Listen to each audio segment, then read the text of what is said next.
So good morning guys. तो चलिए start करते हैं आज के यानी कि 28 मई के इंपॉर्टेंट करंट अफेयर्स को। तो आज का सबसे इंपॉर्टेंट प्रश्न ये रहा आपके सामने कि अभी हाल ही में यूईएफए वुमेन्स चैंपियंस लीग 2025 का खिताब किसने जीत लिया है। तो सही उत्तर होगा आर्सेनल ने। तो यूईएफए वुमेन्स चैंपियंस लीग 2025 की यहाँ पे बात हो रही है, जो कहाँ पे हुआ अभी लिस्बन पुर्तगाल में। इसको जीत लिया आर्सेनल टीम ने, जो कि इंग्लैंड का है, और ये इसका दूसरा टाइटल है। दूसरी बार इसने ये खिताब जीता है। पहली बार 2007 में जीता था, उसके बाद अब जाकर के इसने ये खिताब जीता। अच्छा, यहाँ पे इसने किसको हराया? बार्सिलोना को। बार्सिलोना फुटबॉल क्लब है उसको हराया, जो कि स्पेन का फुटबॉल क्लब है। ठीक है, तो कौन सा टूर्नामेंट है ये याद रख लेना, कहाँ पे हुआ, किसने जीता किसने हारा, ये मैंने आपको बता दिया। अब फुटबॉल की बात है तो चलो फुटबॉल के ही कुछ इंपॉर्टेंट इवेंट्स जो अभी हुए 2025 में वो सारे मैं आपको रिवाइज करवाता हूँ। देखो, जैसे अभी 78 नंबर की संतोष ट्रॉफी का आयोजन हुआ था, उसको पश्चिम बंगाल ने जीता, केरल को हराया। अमेरिका का सर्वोच्च नागरिक सम्मान जिसको कहते हैं the presidential medal of freedom, ये पहली बार अभी किसी पुरुष फुटबॉलर को दिया गया, लियोनेल मेसी को दिया गया, अर्जेंटीना के हैं। स्पेनिश सुपर कप खिताब जो सऊदी अरब में हुआ था उसको एफसी बार्सिलोना ने जीता, रियल मैड्रिड को हराया। 2024-25 सत्र का छठा इंडियन सुपर लीग शील्ड खिताब जीत लिया, जो भी कोलकाता में हुआ था, मोहन बागान सुपर जायंट ने उड़ीसा फुटबॉल क्लब को हराया। दूसरा पिंक लेडीज कप 2025 फुटबॉल प्रतियोगिता जो यूएई में हुआ, साउथ कोरिया ने जीता, रशिया को हराया। 11वां इंडियन सुपर लीग 2024-25 इसको मोहन बागान सुपर जायंट ने जीत लिया, बंगलुरु फुटबॉल क्लब को हराया। 5वां कलिंगा सुपर कप 2025 को जीत लिया, गोवा फुटबॉल क्लब ने जमशेदपुर फुटबॉल क्लब को हराया।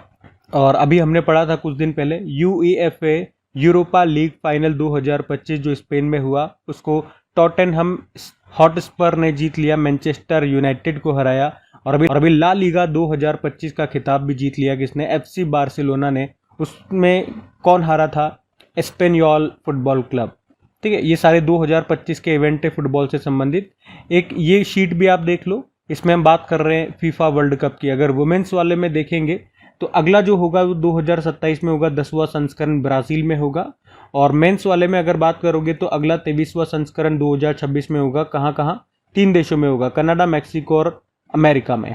फुटबॉल के स्टैटिक कुछ देख लेते हैं। जैसे फुटबॉल को रेगुलेट करने वाली बॉडी होती है फीफा।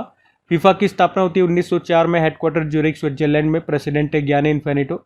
और कुछ कप्स एंड ट्रॉफीज की बात करें तो रॉबर्ट्स कप हो गया, संतोष ट्रॉफी हो गया, Subroto cup, Durand cup, Ashutosh cup, Merdeka cup, Nehru cup, इन सब का संबंध है फुटबॉल से। ठीक है, अगले प्रश्न की ओर बढ़ते हैं। फिर अगले में पूछ रहे हैं कि दुनिया की उच्चतम रेजोल्यूशन वाली मौसम पूर्वानुमान प्रणाली जिसको कहते हैं भारत फॉरकास्टिंग सिस्टम, इसको किसने तैयार किया, विकसित किया? तो आंसर हो जाएगा Indian institute of tropical meteorology Pune ने। तो अभी हमारे जो पृथ्वी विज्ञान मंत्री हैं, कौन? Earth science minister doctor Jitendra Singh. अभी उन्होंने ही दुनिया की हाई रेजोल्यूशन वाली वेदर फोरकास्टिंग सिस्टम, इसको नाम दिया इंडियन फोरकास्टिंग सिस्टम, इसको लॉन्च किया है। और इसे Indian institute of tropical metrology Pune ने बनाया है।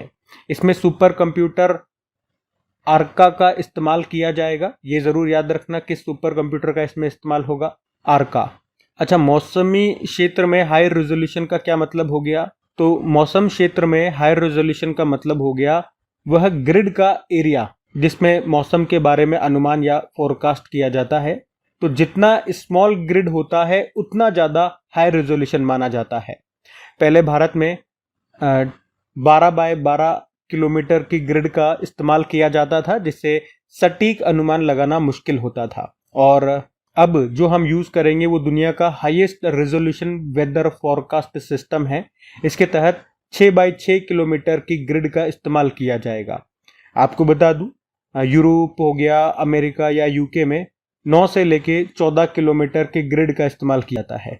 बाकी अगर हम ये भारत फोरकास्टिंग सिस्टम की कुछ खास इंपॉर्टेंट बातों की बात करें तो ये अगले 2 घंटे का एक्यूरेट फोरकास्ट हमें दे देगा, भविष्यवाणी दे देगा कि ये होने वाला है मौसम में, यहाँ खराब होगा, यहाँ बरसात होगी या जो भी है। और इसमें डेटा प्रोसेस के लिए सिर्फ 4 घंटे लगते हैं। पुराने वाले सिस्टम में 10 घंटे लगते थे। कहाँ से कहाँ तक? 30 डिग्री नॉर्थ से लेके 30 डिग्री साउथ के लिए इस्तेमाल किया जाएगा या यूजफुल होगा। अच्छा, इसको किसने बनाया? हमने कहा Indian institute of meteorology Pune ने बनाया है।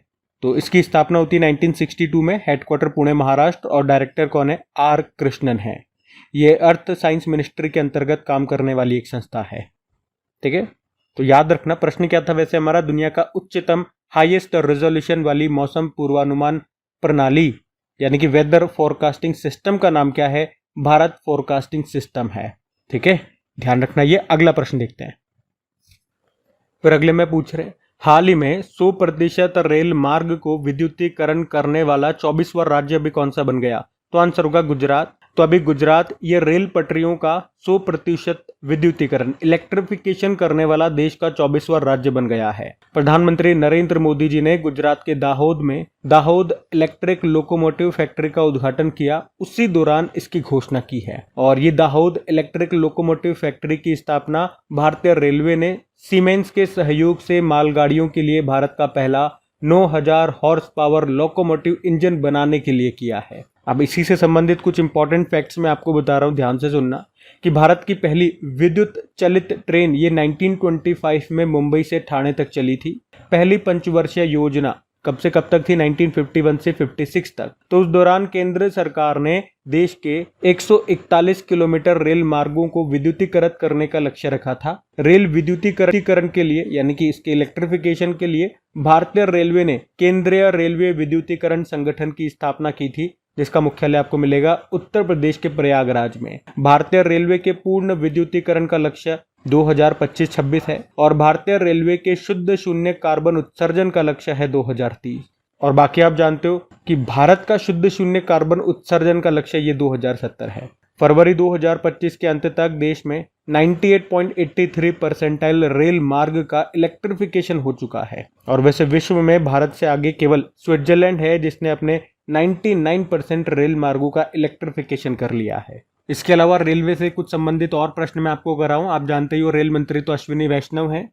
अभी भारत ने दुनिया का सबसे पावरफुल हाइड्रोजन ट्रेन इंजन बनाया है। उसकी पावर कितनी है? 1200 हॉर्स पावर। और इसका पहला ट्रायल हरियाणा के जींद सोनीपत मार्ग पर किया गया। इसके अलावा भारतीय रेलवे ने रेलवे सेवाओं को एक ही प्लेटफॉर्म पर इंटीग्रेट करने के लिए स्वरेल नाम से ऐप को लॉन्च किया था। मेट्रो रेल नेटवर्क के मामले में चाइना पहले स्थान पर है, फिर अमेरिका, फिर इंडिया। और सड़क नेटवर्क के मामले में भारत ये दूसरे स्थान पर है, अमेरिका टॉप पर है। शहरी कार्गो सेवा शुरू करने वाला पहला मेट्रो रेल ये दिल्ली मेट्रो है। भारत की सबसे लंबी रेल सुरंग कहाँ पे बन रही है? उत्तराखंड में। T8 उसका नाम है, लंबाई है 14.58 किलोमीटर। इसे जनासू टनल या देवप्रयाग जनासू टनल भी कहा जाता है। और भारतीय रेलवे का प्रस्तावित 69 नंबर का जो डिवीजन है, मंडल है, ये कौन सा बन गया? जम्मू डिवीजन। और ये जम्मू डिवीजन उत्तरी रेलवे क्षेत्र के अधीन होगा। ठीक है, तो ये सारे पॉइंट्स आप ध्यान रखिएगा। अगला प्रश्न देखते हैं। फिर अगले में पूछ रहे, अभी हॉकी इंडिया मास्टर्स कप 2025 का पहला संस्करण कहां पर आयोजित किया जाएगा? तो आंसर होगा चेन्नई में। हम बात कर रहे हैं हॉकी इंडिया मास्टर्स कप 2025 की। ये इंपॉर्टेंट हो जाता है क्योंकि इस बार ये इसका पहला संस्करण होगा, पहली बार होगा। कहां पर? चेन्नई, तमिलनाडु में। 18 से लेकर 27 जून तक इसका आयोजन होगा। ये टूर्नामेंट खासतौर पर अनुभवी जो खिलाड़ी हैं उनके लिए होगा। मतलब पुरुषों में तो 40 वर्ष या उससे अधिक उम्र के खिलाड़ी और महिलाओं में 35 वर्ष या उससे अधिक उम्र के खिलाड़ी इसमें पार्टिसिपेट करेंगे। और हॉकी इंडिया इसका आयोजन करेगा, जिसकी स्थापना होती है 2009 में। हेडक्वार्टर नई दिल्ली हो गया, प्रेसिडेंट है दिलीप तिर्की। चलो, हॉकी से ही यहाँ पे कुछ और इंपॉर्टेंट प्रश्न मैं आपको रिवाइज कराऊंगा।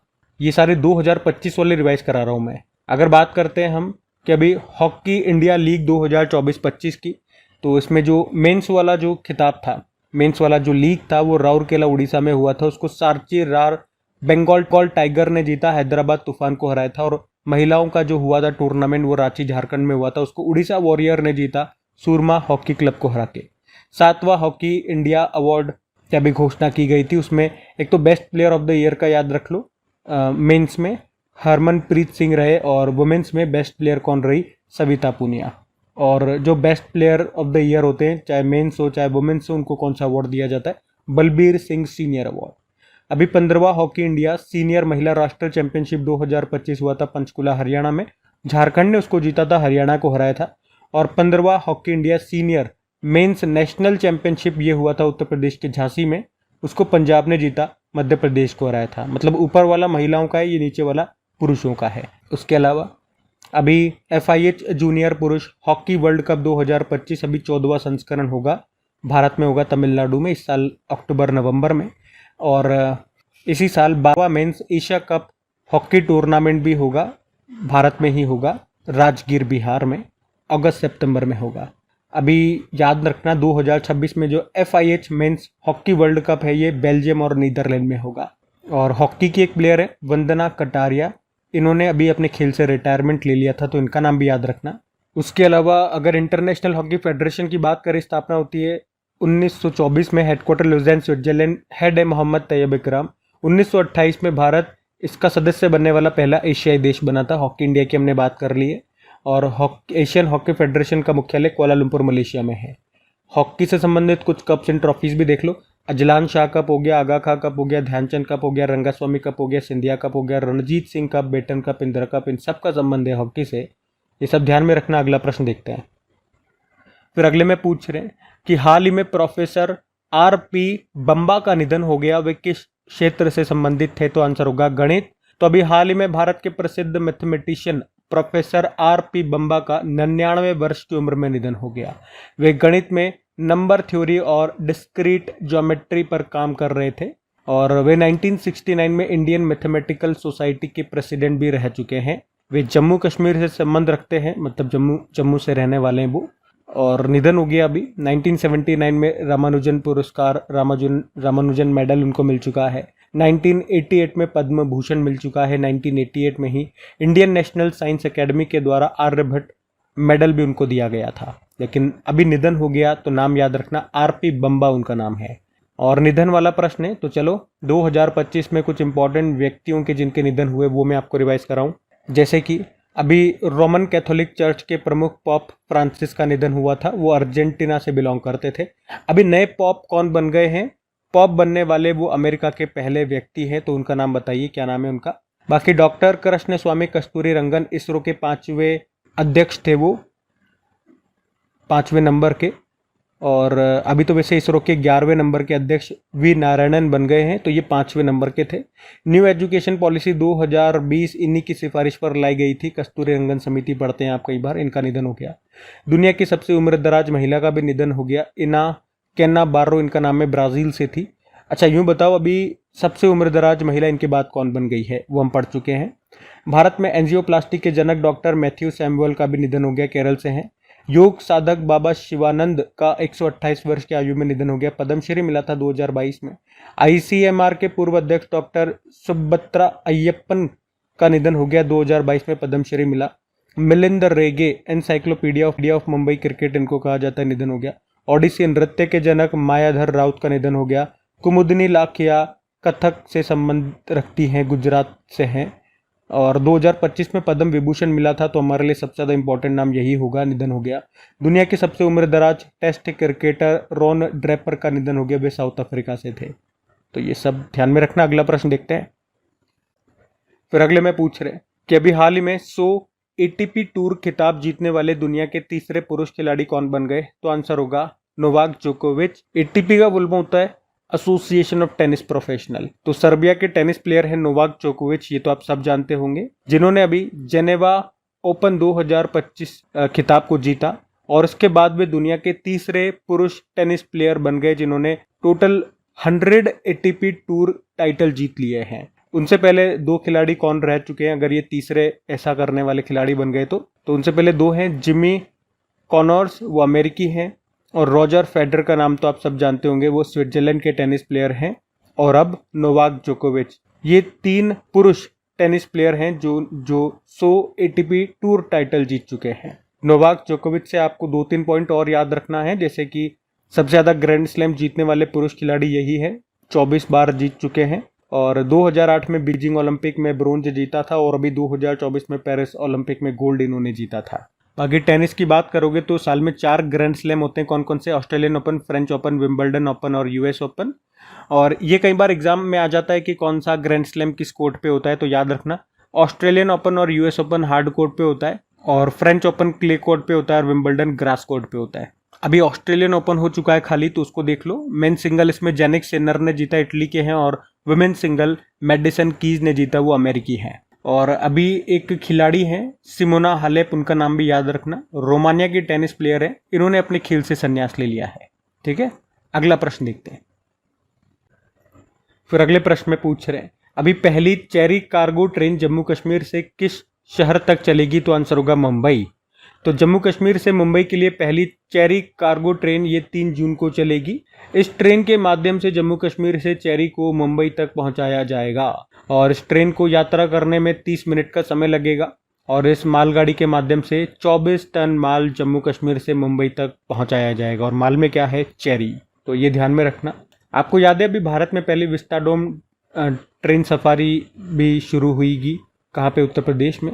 और दुनिया का पहला 3D प्रिंटेड ट्रेन स्टेशन ये बना है जापान में। वैसे बात यहाँ पे मुंबई की हो रही है और ट्रेन से संबंधित तो बहुत सारे प्रश्न मैं आपको आज रिवाइज करा चुका हूँ। आज एक काम करते हैं, मुंबई से क्या क्या इंपॉर्टेंट प्रश्न बनते हैं वो मैं आपको रिवाइज कराता हूँ।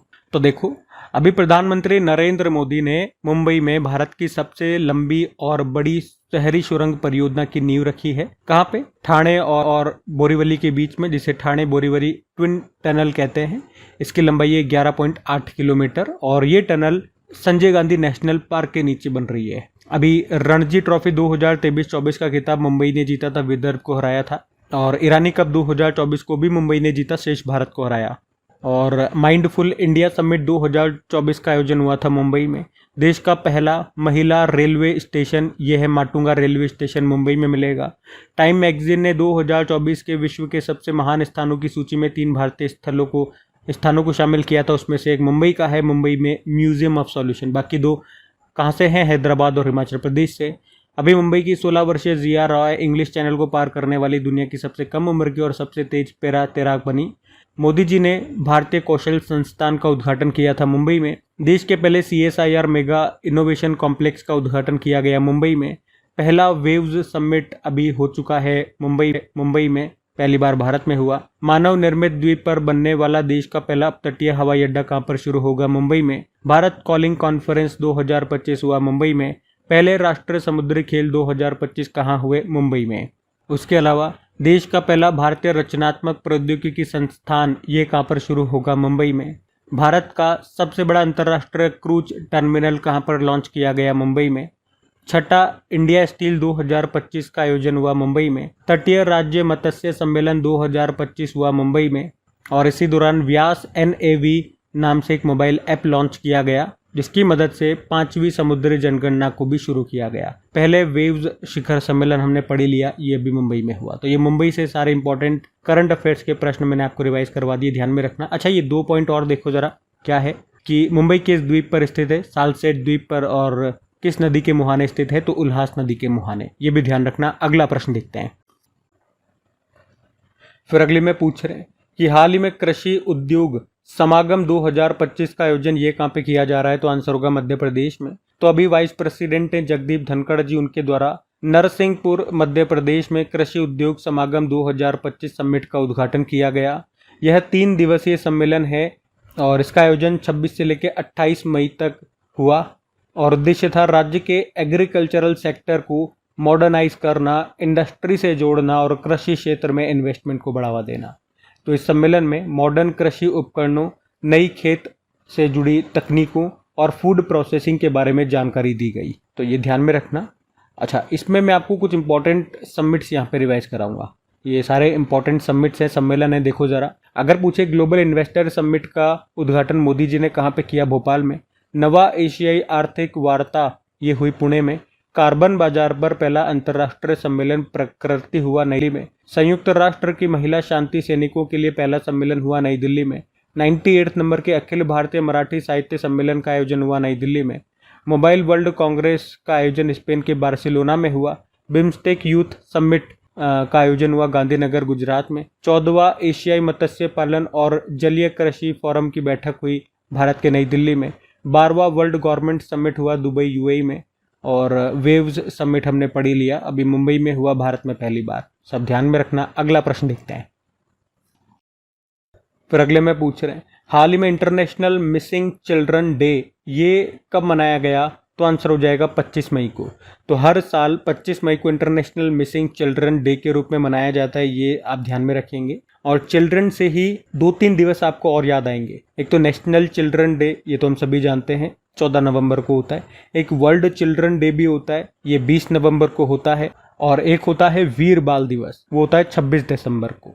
वैसे 25 मई को अफ्रीका दिवस भी होता है और 25 मई को वर्ल्ड फुटबॉल डे भी हमने मनाया। ठीक है, तो 25 मई से ये 3 दिवस देख लेना, international missing children day, Africa दिवस और वर्ल्ड फुटबॉल डे। चलो एक काम करता हूँ, मई के सारे इंपॉर्टेंट डेज आज मैं आपको रिवाइज करवा देता हूँ। देखो फिर 1 मई को श्रम दिवस था, लेबर डे। 2 मई को विश्व ट्यूना दिवस था। 3 मई को विश्व प्रेस स्वतंत्रता दिवस। 4 मई को कोयला खनिक दिवस। 4 मई को इंटरनेशनल फायर फाइटर डे। 6 मई को वर्ल्ड अस्थमा डे। 7 मई को वर्ल्ड एथलेटिक्स डे। 8 मई को विश्व थैलेसीमिया दिवस। 8 मई को विश्व रेड क्रॉस दिवस। 10 मई को विश्व प्रवासी पक्षी दिवस। 11 मई को नेशनल टेक्नोलॉजी डे। 12 मई को इंटरनेशनल नर्स डे। 15 मई को अंतर्राष्ट्रीय परिवार दिवस। 16 मई को अंतर्राष्ट्रीय प्रकाश दिवस। 16 मई को national dengue day.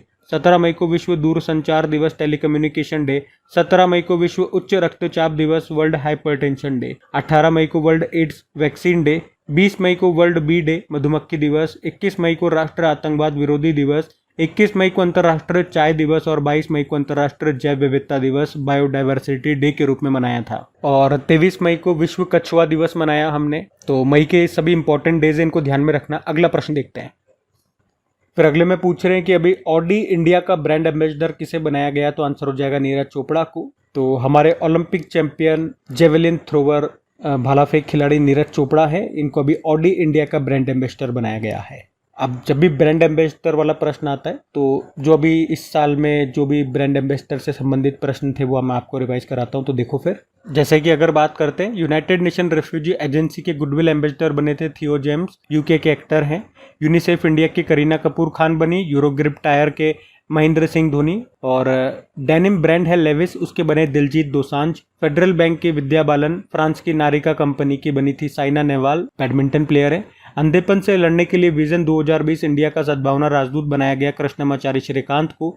Fit India icon के बने आयुष्मान खुराना। गो आईबीबो के बने थे ऋषभ पंत। और टाटा मोटर के बने थे Vicky Kaushal. Larsen and Toubro finance limited के बने जसप्रीत बुमराह। और अमेरिकी फुटवेयर कंपनी स्केचर्स, उसके बने Jasprit Bumrah. Foreign exchange business company है थॉमस कुक, उसके बने Kartik Aaryan. French luxury brand है शनेल, उसकी बनी अनन्या पांडे। और ड्रीम टेक्नोलॉजी जो चाइना की कंपनी है उसके बनी थे कृति सेनन। यूरेका फॉर्ब्स के श्रद्धा कपूर बनी थी। ठीक है, बाकी ये थी आज की हमारी करंट अफेयर्स की क्लास। उम्मीद करूंगा सेशन अच्छा लगा होगा। कमेंट करके जरूर बताइएगा सेशन कैसा लगा। वीडियो को आप दोस्तों के साथ में स्टडी ग्रुप में एक बार शेयर जरूर करना। वीडियो को लाइक नहीं करा तो लाइक कर देना। बाकी आप सबको पता है वीडियो के बाद इसकी लगानी होती है आपको क्विज, इसका टेस्ट लगाइए और इसकी प्रैक्टिस करते रहिए ताकि एग्जाम में इन चीज़ों को आप भूलो नहीं। और टेस्ट लगा के देखिए कि कितने प्रश्न आपको याद है और कितने भूल चुके हो। कहाँ मिलेगी क्विज, कहाँ मिलेगा टेस्ट, अपनी क्रिक एग्जाम एप्लीकेशन पे। और इसकी पीडीएफ वो आपको टेलीग्राम पे और एप्लीकेशन दोनों जगह मिलती है।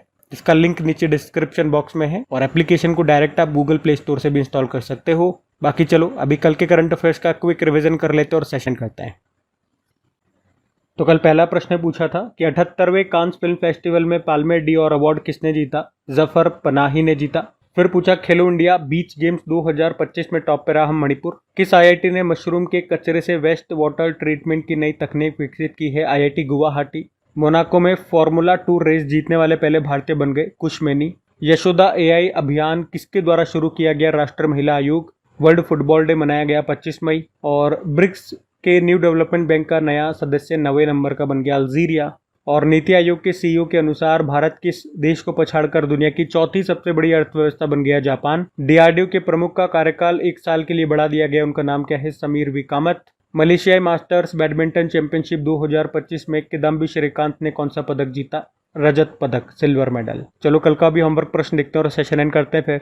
तो कल आपसे पूछा था वैश्विक प्रौद्योगिकी शिखर सम्मेलन 2025 का भी नवा संस्करण कहां पर हुआ था? तो सही उत्तर हो जाएगा नई दिल्ली में। आप सभी ने प्रश्न का बिल्कुल सही उत्तर दिया। अब ये आज का आपका होमवर्क प्रश्न है।